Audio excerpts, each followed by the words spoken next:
അഭിനയിക്കണ്ട. ത്രിവേണി എന്നോട് പറഞ്ഞു അവളുടെ കയ്യിൽ നിന്ന് നിനക്ക് കണക്കിന് കിട്ടിയെന്ന്. പക്ഷെ എന്താ കാര്യം എന്ന് മാത്രം അവള് പറഞ്ഞില്ല.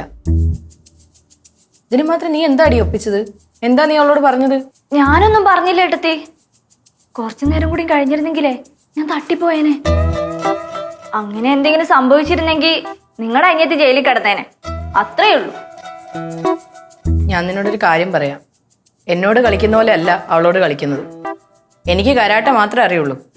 അവക്ക് മർമ്മമൊക്കെ അറിയുന്ന കൊച്ചാ. കിടന്നു പോകും നീ. അതെനിക്ക് മനസ്സിലായി. പിന്നൊരു കാര്യം, ഇതിന്റെ പേരിൽ ഇനി അവളുടെ പുറകെ നടന്ന് അവളെ ദ്രോഹിക്കാനാണ് നിന്റെ ഉദ്ദേശമെങ്കിൽ പിന്നെ കിട്ടുന്ന എന്റെ അടുത്തുനിന്നായിരിക്കും. ഏട്ടത്തി എന്നെ ഭീഷണിപ്പെടുത്തുകയാണല്ലേ?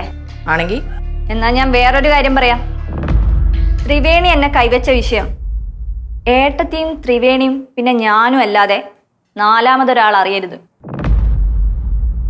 അങ്ങനെ അറിഞ്ഞാത് നാണക്കേടാ. ആർക്ക്? എനിക്ക് തന്നെ. അതിന് നിനക്ക് നാണമൊക്കെ ഉണ്ടോ?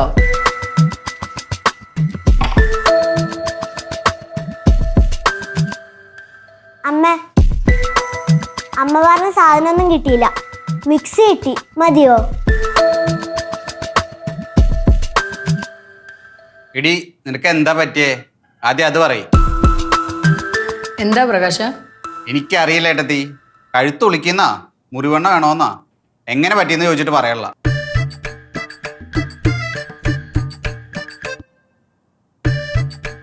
മുറിവെണ്ണ വേണ്ട പ്രകാശ.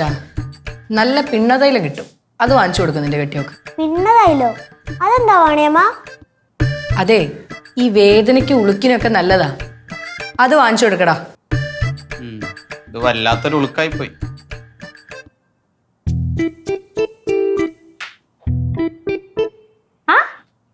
കുഞ്ഞമ്മ ഇവിടെ ഉണ്ടായിരുന്നോ? ശരിക്കും കിട്ടിയല്ലേ? കിട്ടീന്നാ? എന്ത് കിട്ടീന്ന്? അപ്പൊ കൊച്ചച്ഛനൊന്നും അറിഞ്ഞില്ലേ? പറയല്ലേ മോളെ. പറയും. കൊച്ചച്ച, ത്രിവേണി കുഞ്ഞമ്മയില്ലേ അഞ്ചു കുഞ്ഞമ്മയുടെ കഴുത്തേക്കറി പിടിച്ചു. എന്തിന്? അതൊന്നും അറിയില്ല. പക്ഷെ കഴുത്തും കൈയും അനക്കാൻ പറ്റാത്ത രീതിയിലെ ലോക്ക് ഇട്ടത്. പാവം, നല്ല വേന ഉണ്ടാവും അല്ലേ കുഞ്ഞമ്മ? ത്രിവേണി കുഞ്ഞമ്മയുടെ എന്തോ വേണ്ടാത്ത പറഞ്ഞോണ്ടാ കേറി കുത്തിപ്പിടിച്ചത്. ഓ ഓ ഓ, അപ്പൊ അതാണ്. ഞാൻ പെണ്ണത്തൈലം വാങ്ങിച്ചേരാം. തേച്ച് പിടിപ്പിക്ക്. എടി എടി എടി, നിന്നോട് ഞാൻ പലപ്പോഴായിട്ട് പറഞ്ഞിട്ടില്ലേ ഓരോന്ന് ചോദിച്ചു വാങ്ങരുതെന്ന്. കുഞ്ഞമ്മേ, കുങ്ഫു ബ്ലാക്ക് ബെൽറ്റാ. ഒരൊറ്റ അടി മതി, ബോധം പോവും.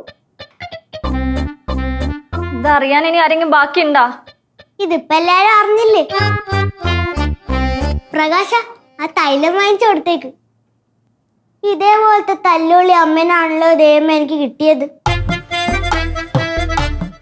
എന്നാ പോയി ഞാൻ തൈലം വാങ്ങിച്ചിട്ട് വരാം.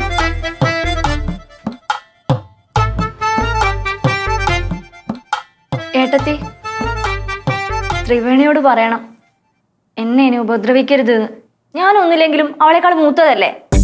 പ്രായത്തിൽ മൂത്താണെങ്കിലേ അതിനൊത്ത് ജീവിക്കണം. അപ്പൊ അവള് ബഹുമാനം കാണിക്കും.